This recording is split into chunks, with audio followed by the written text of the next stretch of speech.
નમસ્કાર વિદ્યાર્થી મિત્રો, આજે આપણે ધોરણ 12ની અંદર નમક કા દારોગા પાઠ 2 એની લેખક છે प्रेमचंद। तो प्रेमचंद का जन्म 1880 के अंदर उसका जन्म हुआ था और उसकी मृत्यु 1936 में उसकी मृत्यु हुई है। प्रेमचंद का जन्म वाराणसी के निकट लम्ही नामक गांव में हुआ था। उन्होंने एक स्कूल में अध्यापक से ऊपर उठकर स्कूल के जब इंस्पेक्टर पद पर भी आसीन हुए थे और प्रेमचंद ने एक काशी विद्यापीठ में भी अध्यापक भी रहे हैं। काशी विद्यापीठ में भी उन्होंने अध्यापक भी रहे थे।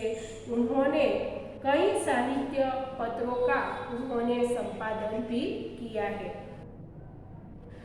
हंस प्रमुख कथा आत्मगौरव के साथ उन्होंने साहित्य के उच्च आदर्शों की रक्षा का प्रयत्न किया है। उन्होंने प्रेमचंद के उपन्यास तथा कहानियाँ, हिंदी साहित्य की धरोहर, गोदान, निर्मला आदि उनकी रचनाएं हैं। गबन, सेवा सदन, कर्मभूमि, रंगभूमि आदि उनके प्रमुख उपन्यास हैं और छोटी छोटी कहानियाँ भी उन्होंने लिखी है। सामाजिक परिस्थिति, सामाजिक विडंबनाओं के जाति पाति सभी के लिए उन्होंने जे साहित्य में उन्होंने उपन्यास कहानी में उन्होंने वर्णन किया है। प्रस्तुत कहानी समाज की यथार्थ स्थिति का उन्होंने कि समाज की स्थिति कैसी है उन्होंने इसी पर उन्होंने उद्घाटित करती है। मुंशी बंसीधर एक ईमानदार और कर्तव्यपरायण व्यक्ति है कि मुंशी बंसीधर एक ईमानदार और कर्तव्यपरायण व्यक्ति है और पंडित अलोपदीन दातारगंज के सबसे अधिक अमीर और इज्जतदार व्यक्ति थे। उन्होंने धन के बल पर सबको गुलाम बना रखा है कि धन के बल पर, पैसे के बल पर उन्होंने सभी व्यक्तियों को गुलाम कर दिया है। उन्होंने वह पैसे के कमाने के लिए नियम विरुद्ध कार्य करते हैं कि पैसे के बल पर उन्होंने नियम विरुद्ध भी कार्य करते हैं। दारोगा बंसीधर उनकी नमक की गाड़ियाँ पकड़ लेता है, उनके प्रलोभन को वह ठुकराते हैं, उनको अदालत में ले जाता है और लेकिन वकील और प्रशासनिक अधिकारी ने उसे निर्दोष साबित कर दिया है। उन्होंने बंसीधर को नौकरी से बेदखल कर दिया। अंत में पंडित अलोपदीन बंसीधर के घर जाकर माफ़ी मांगते हैं कि अलोपदीन बंसीधर के घर जाकर उन्हें वह माफ़ी मांगते हैं, अपने कारोबार में स्थायी मैनेजर बना देते हैं। मुंशी बंसीधर को अपने स्थायी मैनेजर के स्थायी मिलकत पर उन्होंने मैनेजर भी बना देते हैं।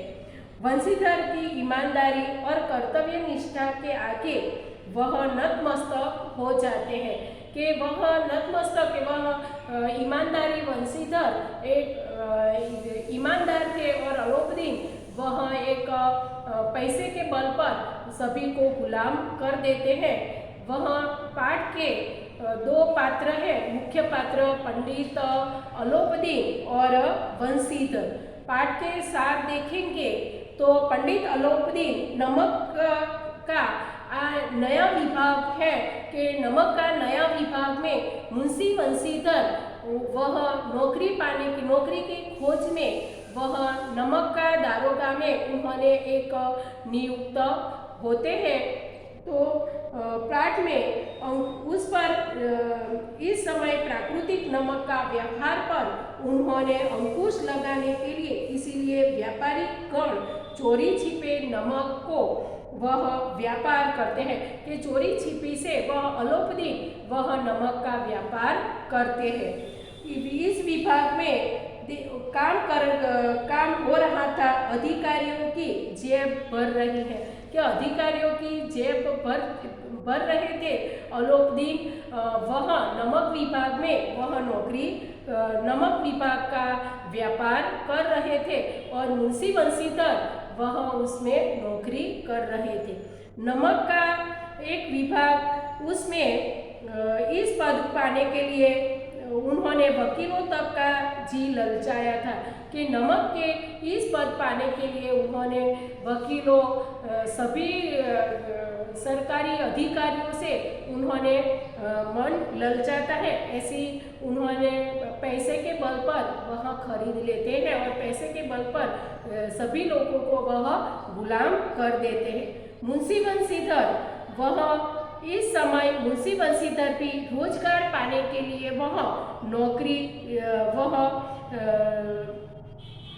पाने के लिए वह इच्छा से घर से वह निकले थे, लेकिन उन्होंने समझाया कि नौकरी ऐसी करना जिसमें वही बरकत, आमदनी तो अंधाधुंध उसमें उसे विरुद्ध पिता की खुशी का ठिकाना न रहा, कि नमक विभाग में दारोगा की नौकरी उन्होंने मिल गई मुंशी बंसीधर को, पर उन्होंने घर से कहा है कि ऐसी नौकरी करना जिसमें आमदनी उन्होंने ऐसी तरह मिलती है। बात एक रात की, तो एक रात को दारोगा बंसीधर गहरी नींद में सोए थे और इसी तरह वह एक व्यापारी नमक की गाड़ियाँ चली रही थी, इसीलिए गाड़ियों की गड़गड़ाहट और मल्लाहों का शोर सुनाई दिया। इसी तरह उन्होंने अलोपदीन ने पिस्तौल निकालकर वह एक यमुना नदी के तट पर वह नमक की गाड़ियाँ वहाँ पर खड़ी हुई थी, तब वह इसी तरह वह दौड़ने लगे और अपनी पिस्तौल लेकर जगह गाड़ियों की आवाज़ आई थी, तब तक वह दौड़ने लगे। गाड़ियों की लंबी कतार यमुना नदी पर हुई थी, तो वह मुंशी बंसीधर ने वह गाड़ियाँ रोकी थी। पंडित अलोपदीन का नाम पूछ परख से पता चला कि वह गाड़ियाँ पंडित अलोपदीन की थी और वह अलोपदीन इस इलाके के प्रतिष्ठित जमींदार व्यक्ति थे। पंडित अलोपदीन का सिद्धांत था कि वह पंडित अलोपदीन को सूचना मिली, उन्होंने इस सामान्य ढंग से लिया, सारी समस्याएं लक्ष्मी के बल पर हल हो जाती है। ऐसा पंडित अलोपदीन मानते हैं कि सभी के पैसे के बल पर, सभी मुश्किल बाबत पैसे के बल पर हल हो जाती है। इसी तरह पंडित अलोपदीन दारोगा बंसीधर को अपने मुखियात से 1000 रुपये देने का आदेश किया, लेकिन मुंशी बंसीधर वहाँ 1000 रुपये के नहीं माने और 1000, 2000, 5000, 25,000, 40,000 तब तक उन्होंने पैसे की लालच दी, लेकिन मुंशी बंसीधर नहीं माने, वह एक मन से वहाँ अड़ी हुए थे।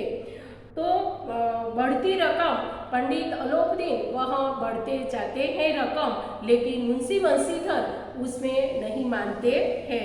वह एक टस से मस नहीं हुए थे, वह उसके मन से वह अड़ी हुए थे और वह एक ईमानदारी व्यक्ति, एक प्रतिष्ठित ईमानदारी व्यक्ति मुंशी बंसीधर था।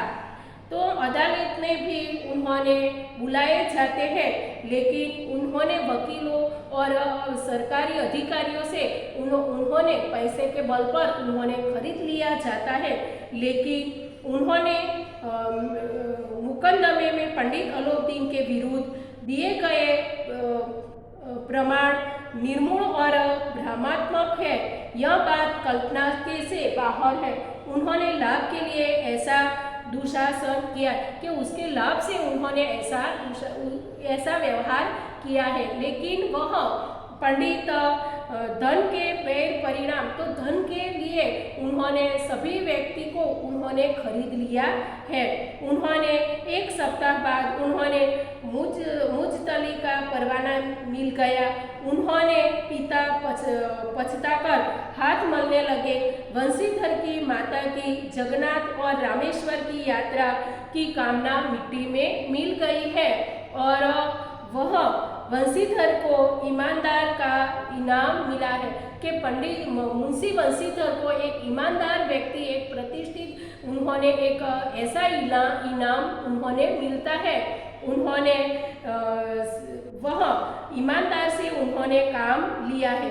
वंशीधर से कहा, मेरा हजारों उच्च पद अधिकारियों से मैंने काम पैसे के बल पर किया है, लेकिन मुंशी वंशीधर वह पैसे के बल पर वह नहीं माने थे। वह एक प्रतिष्ठित ईमानदार व्यक्ति थे। इसीलिए उन्होंने पंडित अलोपदी ने उन्होंने उसके एक मैनेजर के, उसकी सारी जायदाद के उन्होंने मैनेजर पर उन्होंने नियुक्त किया है और उन्होंने एक ईमानदार एक व्यक्ति के लिए उन्होंने एक इनाम भी उन्होंने मिला था और उन्होंने सारी जायदाद का उन्होंने वह पंडित अलोपदी उन्होंने जायदाद के ईमानदार व्यक्ति मैनेजर पद पर उन्होंने नियुक्त किया है। पाठ के मुख्य पात्र दो है, एक पंडित अलोपदीन और मुंशी वंशीधर। तो मुंशी वंशीधर एक ईमानदारी और प्रतिष्ठित ईमानदारी व्यक्ति और वह ईमानदारी व्यक्ति थे और पंडित अलोपदीन एक पैसे के बल पर सभी व्यक्तियों को वह खरीद देते हैं और पैसे के धन के बल पर उन्होंने झूठे इंजाम लगाकर उन्होंने वह खरीद लेते हैं और वह एक नमकदारों का एक व्यापार करते हैं, चोरी छिपी से वह व्यापार करते हैं। तो पाठ के सारांश से दो पात्र हैं और नमकदारों का चोरी छिपी से वह नमक का व्यापार करते हैं, लेकिन मुंशी वंशीधर एक ईमानदार व्यक्ति थे। पाठ के अगले तास में आप पाठ के सारांश, पाठ के पात्र और पाठ समझेंगे। पाठ के सार आज देखेंगे।